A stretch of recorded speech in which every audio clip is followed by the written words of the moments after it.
Jadi niat asal pencipta rokok elektronik itu adalah untuk membantu perokok konvensional berhenti. Saya ulang, perokok konvensional. Maknanya dia kena seorang yang merokok, kemudian baru dia gunakan rokok elektronik.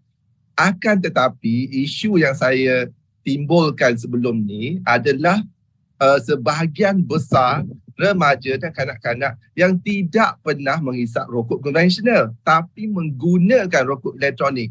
Harm reduction kok mana tu? Tak ada harm reduction yang kat situ. Itu harm introduction. Itu memperkenalkan bahana kepada kanak-kanak dan remaja. Jadi konsep harm reduction tak wujud dalam golongan yang tidak pernah menghisap rokok. Jadi kita balik kepada golongan kedua. Kalau ikut niat baik asal pencipta rokok elektronik tu untuk membantu perokok konvensional berhenti. Okey, kalau kita lihat kepada bukti kajian terkini daripada Cochrane Review 2023, kalau dulu evidence atau bukti tak cukup, insufficient evidence untuk mengatakan rokok elektronik ni membantu perokok konvensional berhenti. Tapi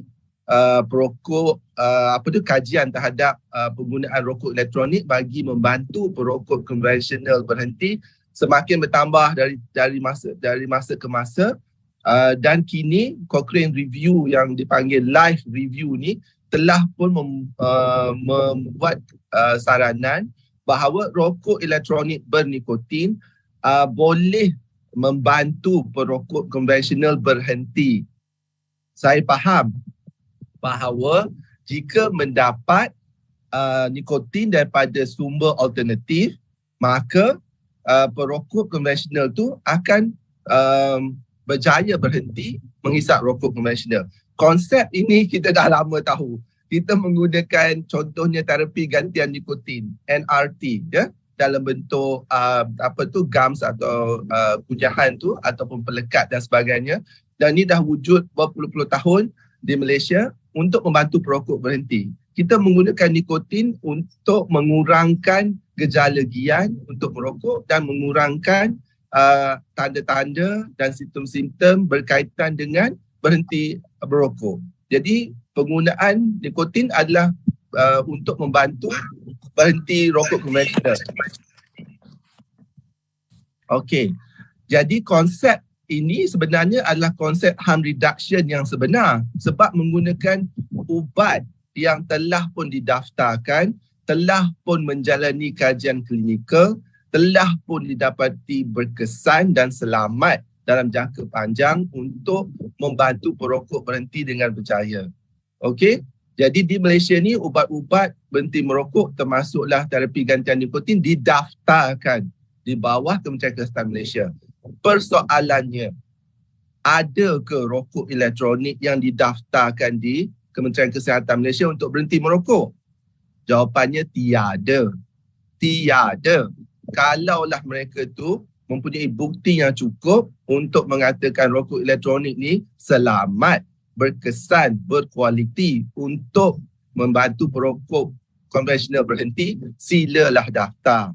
Jadi kita berdasarkan bukti atau evidence yang kita guna pakai, contohnya dalam garis panduan amalan klinikal atau clinical practice guidelines untuk membantu perokok berhenti. Kalau kita nak reduce harm, nak kurangkan bahaya melalui konsep harm reduction, saya dah katakan tadi, gunalah ubat yang telah didaftarkan untuk membantu perokok mengurangkan penggunaan rokok, menghisap rokok dan seterusnya berhenti. Bukannya secara automatik terus menggunakan rokok elektronik tanpa kelulusan Kementerian Kesihatan terlebih dahulu. Kajian-kajian yang ditunjukkan menggunakan rokok elektronik itu mendapati mereka yang berjaya berhenti menghisap rokok konvensional menggunakan rokok elektronik bernikotin, mereka kekal menghisap rokok elektronik tersebut. Apa maksudnya? Itu bukan harm reduction, itu harm substitution. Dia bertukar sumber nikotin daripada rokok konvensional kepada rokok elektronik dan berterus-terusan menggunakannya.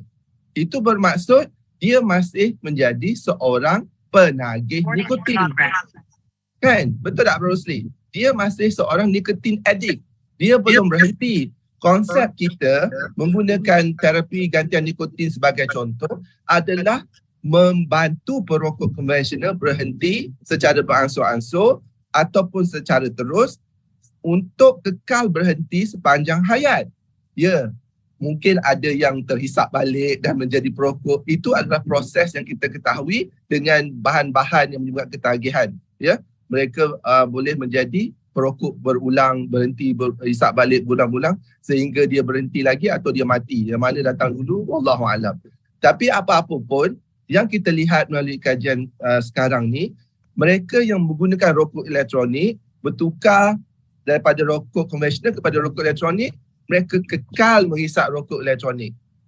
Isu yang diutarakan oleh Datuk Prof. Emeritus Dr. Syed Al-Junaid tadi adalah berkaitan dengan penyakit-penyakit. Yang satu kita tahu rokok konvensional.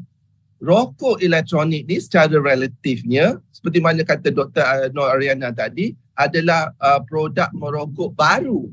Apabila baru, kesan sampingan jangka panjangnya kita tak tahu. Ya, bagi pengamal kesihatan kita jelas ada penyakit yang mungkin mudaratnya berlaku cepat. Contohnya pernafasan. Ini telah terbukti contohnya melalui diagnosis penyakit EVALI, Electronic Cigarette and Vaping Associated Lung Injury. Yang ni kita dah tahu. Tapi kita tahu bahawa terdapat bahan-bahan lain di dalam aerosol rokok elektronik. Contohnya, sebelum ni kita ingat puluhan atau ratusan berbanding dengan 7,000 contohnya bahan kimia berbahaya dalam rokok, asap rokok konvensional.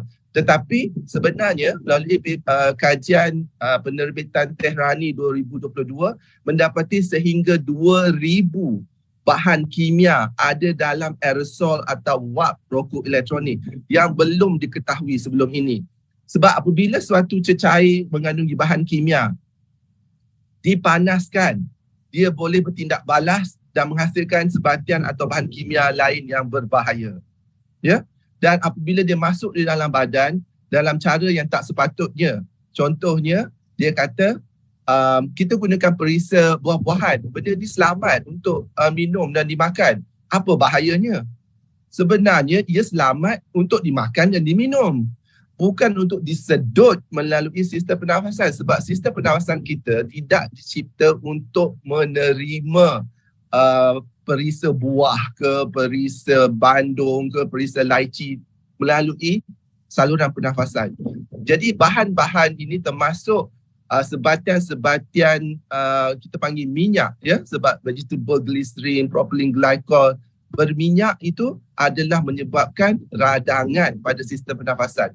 Jadi organ utama yang akan terkesan adalah sistem pernafasan. Cumanya kita tahu barah atau kanser yang disebut oleh Prof. Rosli dan juga rakan panel yang lain tadi akan mengambil masa puluhan tahun ke hadapan. Jadi persoalannya adalah kita sanggup menunggu sehingga berlaku kanser-kanser yang dalam perokok elektronik eksklusif. Barulah kita boleh mengatakan bahawa sebenarnya rokok elektronik ni tak selamat pun. Memang dia tak selamat. It is not harmless.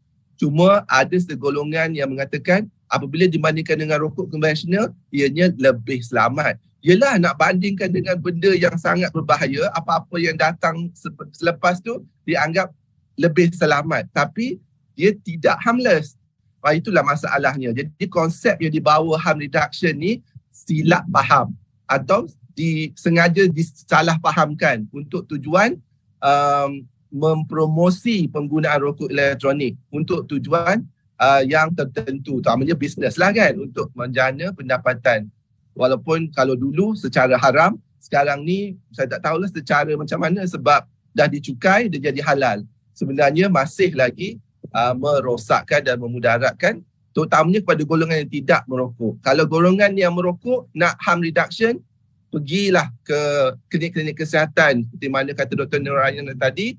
Untuk perokok, ada khidmat berhenti merokok, boleh daftar melalui jomquit.com, dapatkan bantuan untuk berhenti merokok daripada pengamal kesihatan bertauliah supaya dapat ubat dan rawatan kaunseling, kita panggil bantuan tingkah laku bersama dengan ubat supaya dia betul-betul harm reduction to quit. Ya, bebas nikotin sebab kita rawat 3 bulan secara purata dengan terapi nikotin dan sebagainya. Kalau rokok elektronik, kita tak tahu, kita tak ada garis panduan berapa lama nak rawat ya untuk bantu orang berhenti merokok. Lepas tu kita kena rawat pula orang yang menggunakan rokok elektronik ni untuk berhenti rokok elektronik pula selepas itu. Jadi kalau rokok elektronik ni pun masuk dalam senarai bantuan untuk berhenti merokok, saya rasa dia akan turun sebagai pilihan ketiga, keempat dan seterusnya. Itu pandangan saya, Tuan Pengerusi. Terima kasih.